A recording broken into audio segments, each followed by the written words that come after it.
saya ini evakuasi jenazah dan peti dibawa ke Mapolres Mil 32.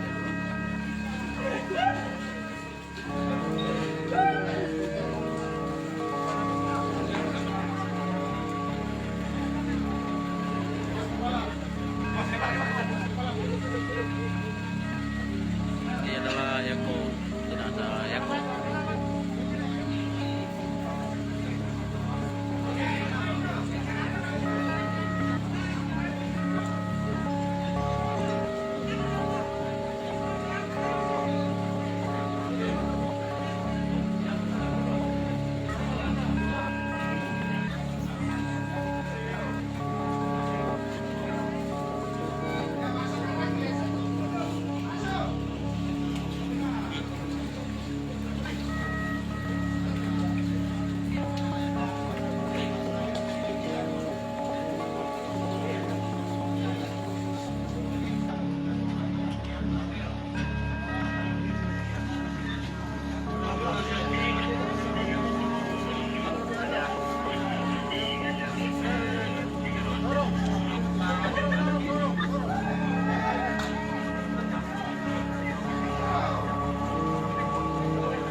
Untuk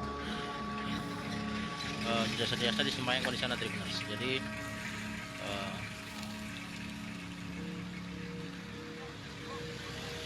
mobil jenazah 8 mobil jenazah dikerahkan ke Mapolres 32 untuk pesemayaman ke-8 korban yang tewas pembantaian KKB oleh di distrik Bioga, Kabupaten Puncak hari Rabu kemarin. Dinas, ini adalah kondisi terkini di depan RSUD Mimika. Terima kasih sudah nonton. Jangan lupa like, subscribe, dan share ya.